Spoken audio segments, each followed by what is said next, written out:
What is love? I'm feeling the music so hard right now. I got drinks in me.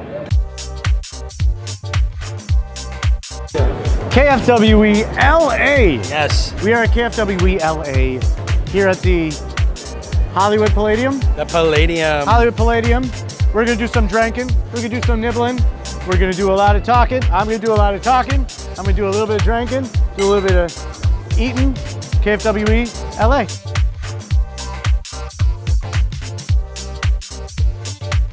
This is the Royal Wine Showcase. Royal Wine is perhaps the largest portfolio of kosher liquors, alcohol in the world, and it's headed by the Herzog family. The Herzog family, they have an eponymous wine company that they started 130 years ago.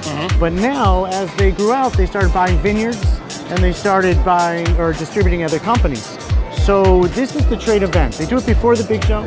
They got the trade event where all the liquor store owners, all the restaurant owners, all the winemakers, gives us a chance to really go one-on-one with the winemakers. My name is Andrew Bruskin. I'm the founder of LiquidKosher.com and the Cellar Wine Club.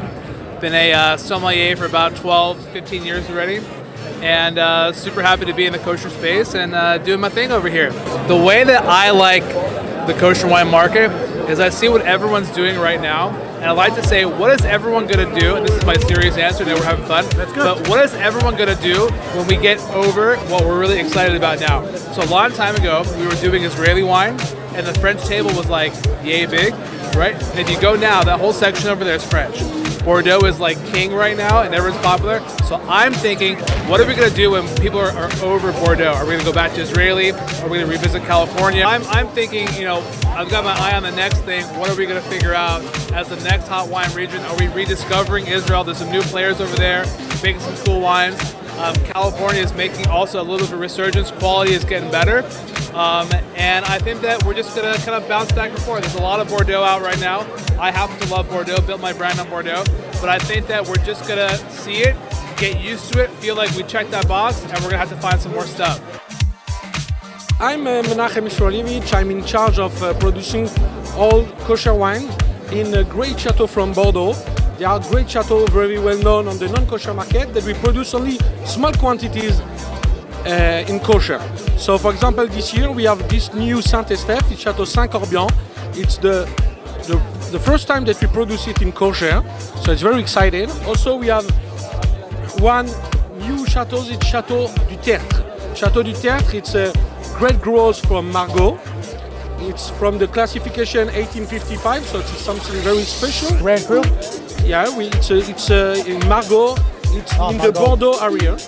So we used to have Giscourt. Last year we had the new Chateau Lascombe, and this year it's the first time that we produce in kosher, Chateau Du Tertre, 16. 16 in Bordeaux is one of the, it's great here.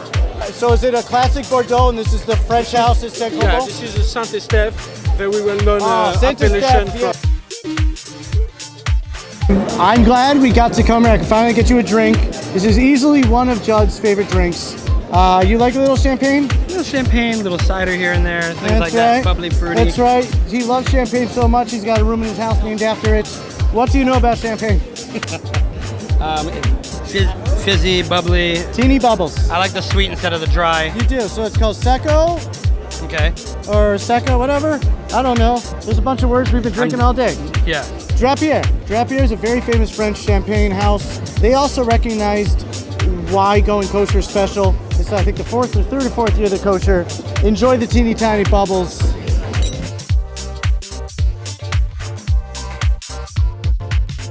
This is Moshe at KFWE Los Angeles. This year it's at Hollywood Palladium, very cool spot. And we're gonna go see Chef Gabe Garcia from Pierre Sur. He already got the mic.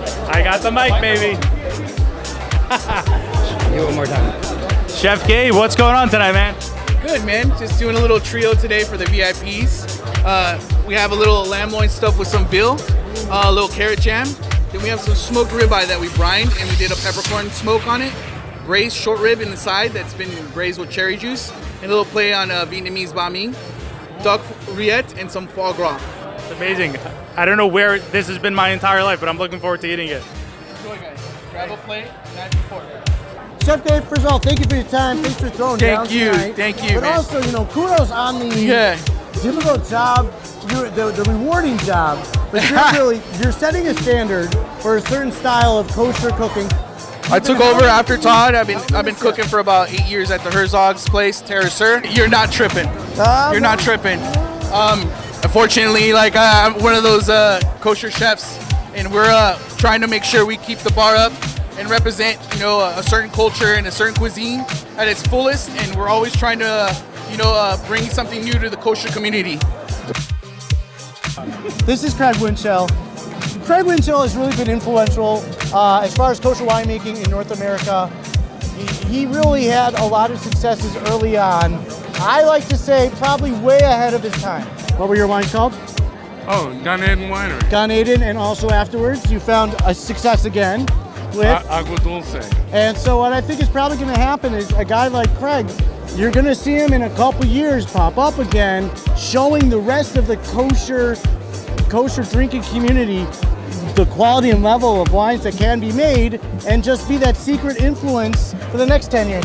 I'm excited to see it.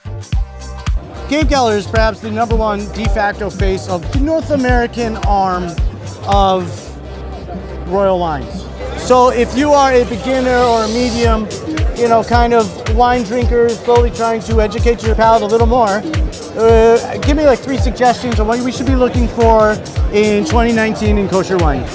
Okay, all right. So yes, there are a lot more options than there used to be. Everybody should be buying 16 Bordeaux's. That's a rule. Let's skip that one. Next one.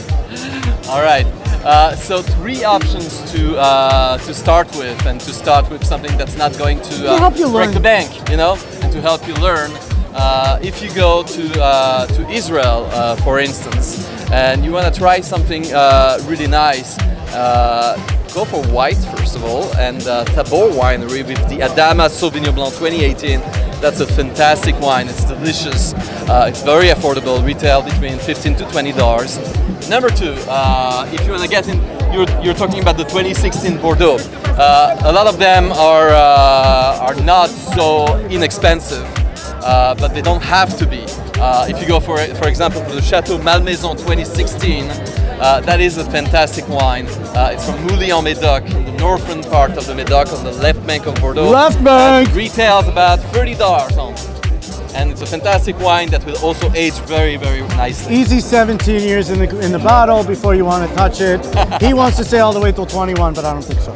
Let's go to Spain. With Spain! LV The Elvis. Oh, Herenza Rioja Semi-Crianza. $18. It's a white and blue label. Okay? Oh, $30. Exactly. $28. White, blue and white. It's not Israeli though. It's a Rioja. So Rioja is the region in Spain. It's a 100% Tempranillo. That's the grape variety. Very purple. And it's also a very inexpensive wine that retails around $15. Yeah. It's a delicious wine that can also age a few years. Got a little spice. But it's delicious from the get-go.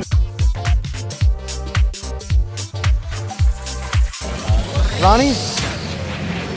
I've been drinking. All right, so I'm standing here with Ronnie, who has a huge job. Huge job. He represents Carmel for the largest market that Carmel has in the United States. I love what I do because I'm in the food and wine game. The only way to make food taste better is you pair it with the right wine. So what are we drinking right now? So right now we're drinking Carmel Mediterranean. This bottle is basically... This bottle over here is basically what I like to call Israel in a bottle. On our label, it's Zichron Yaakov Winery, which is the oldest winery in Israel, and that's our spot. Still looks like that. Yeah. And the best part about it is it's a blend that's really trying to show what Israel's all about. Choosing grapes that shine and grow differently in Israel. We made it affordable, but it's a high-end luxury wine. I encourage you to drink this for Purim or Pesach. Shlomo Bashka now is really the guy responsible for introducing and introducing and showing off Royal Wine's portfolio of harder liquors and liqueurs. Brown spirits. And now you have a broad portfolio. Walk us through a little bit. So the first scotch that I'm going to be pouring, and the main scotch, is a 21-year-old Tamental from the Speyside region. Tell us what One for Speyside Judd. means. Speyside is the heartland of Scotland. There's about 65% of all distilleries in Scotland are producing in Speyside. So if it's in Speyside, less of the sea, more of the grass? It's more malty cereal flavor, like Honey Smacks. Ah, I like it. Amazing. So this is our 21-year-old, aged in 100% bourbon barrel. Nice, sweet with the great vanilla flavor, nice oak spice, very rich in rounds, and one of my favorite scotches of all time, let alone from our brands. But I've never experienced a 21-year-old scotch like this before, honestly, and it's fantastic. It is love. I've been drinking. And I've been drinking. One of my pop culture questions. She will get some Trippin' Kosher swag. I know a guy. Wow. All right, this is very exciting. Jocelyn, how you doing so far? Very good. You How are nervous? you? Do you know a lot of pop culture? I know a lot of pop culture. If I asked you random questions, you would know Sure. something? Sure. All right, here's the question. You want to hear the question? Just make it You like wanna hear the this generation, you know. What Disney animated movie is the only Disney animated movie where the main character does not talk? Whoa! Think about it. Bambi. No, Bambi talks. Bambi to Thumper. talks? Oh my gosh. Well, everybody says Bambi. Bambi's mom doesn't talk. Oh, wait. So she just goes kaplow. Oh my. Can you tell me the only animated Disney movie where the main character doesn't speak? Ba, ba, ba, ba, ba, I've been drinking. No, I don't know anything about movies. You did have a childhood. It was really sad and tragic. About kosher winemaking in the United States, forget the rest of your portfolio. But you cannot talk about the state of kashrus and kosher winemaking in the United States without talking about the Herzogs. And I'm not trying to pimp them out. I am trying to talk about the fact. That is 100% right. This is, yeah, but we from Jews. The Herzog From family Jews. gets the credit Absolutely. for changing the world of kosher wine from what we knew as Menoshevitz to what we have here today, to what we Absolutely. see here. And You it's guys were the definitely ones. vision. David Herzog and the family had the vision of changing, and David Herzog was in the Wall Street. He started off his career on Wall Street, and what he saw there is people going out for dinner, having meetings, and enjoying great wine. And he said, "There's no reason why we can't bring that into the kosher world." I And remember. that's what we did. It's taken a long time to really convince some of these great houses. We're talking the world's greatest wines. To convince them to do kosher, that's gotten progressively easier, hasn't it? I mean, it is. This is evident. It's more of a showcase. People want to be part of this. This is definitely an industry that is young and is growing, and people want to be part of it. Well, you found that there was a certain peak, especially if we just want to talk about Bordeaux as an example. I think in about 2009, Bordeaux Future is ridiculous, and they kind of petered off. And then, you know who picked up the slack? The kosher picked up all the slack, and all of a sudden, these great houses are like, wait a minute, who's that guy? I'm going to call a Herzog. He's going to take care. I think a lot of people miss, if you're not in the kosher industry and you don't keep kosher, I think a lot of people miss the significance of having kosher wine. Every single Jewish event is consecrated, is started with Kiddush. Well, put it this way. It's the only religion that requires you to drink Requires. wine. We start with the baby at 8 days old. Yeah, my first At drink. the chuppah. Although I couldn't walk for a year. But it's the only religion that requires it. And it's the oldest history of drinking wine, when we go to the Beis HaMikdash or when we go of Noach coming out of the Teva. Amen, amen. Thank you so much. Thank you to the Herzog clan, Royal. So I have the privilege of standing here once again this year with Joe Hurligman. The man really, your title is head winemaker? My title is winemaker, but I'm the head winemaker, yes. A fact that we talked about last year is that you are perhaps one of the most influential kosher winemakers in the world, just based on your vast portfolio alone. Well, thank you. How long have you been kicking it with the Herzog clan? 21 harvests, so 20 years and 8 months. Well, mazel tov on your most recent. Thank you. I know you guys, as part of your growth for the past 21 years and as part of Royal's whole project to illustrate how broad wine is, and we can get a bottle from almost any wine growing region now kosher. You can? A lot of it through Royal's portfolio. Well, I'm gonna try it. This is your new Cabernet? That is my new Cabernet Coming out of which vineyard? This one is from Rutherford Vineyard. And these are old vines, everything, yes, right? Exactly. How old's the vineyard? 70 years old? 60 years old? No, Cabernet normally is how going to long's be it last? 30 Yeah. years or so. 30 years? Yeah.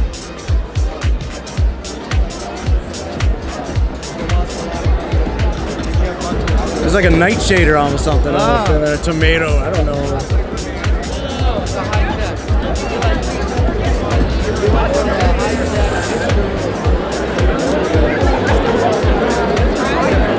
So, really, that classic Cabernet finish, right? It's that bright, quick. But you know what I loved? There's very tight tannins. This is going to sit in a bottle for a couple years. It will. Definitely. I can't talk back now. This is a powerhouse. There's plenty of astringency, plenty of tannins. I can tell you by the finish, by the way it all really just kind of, it's young. Yeah. So all the flavors, they really haven't settled. They're more homogenized. They kind of flash in the pan. They bubble out very quickly because they're still young. But there is a lot of nuance and a lot of texture going on. Right. Which says, hey, I'm not just a wine to be played with. This is a special occasion. Absolutely. Hold it for a while. Sure. Like a 10, 12. I would. 10, 12 on that. Can you guys tell me the one Disney animated movie where the main character does not speak? Ba ba ba ba. I've been drinking. Little Mermaid. No, it's Ariel.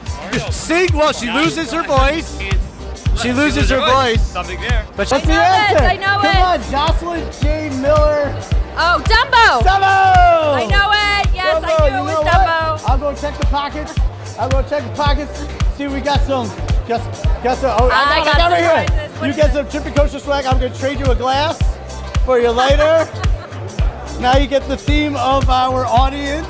Yes. Very good.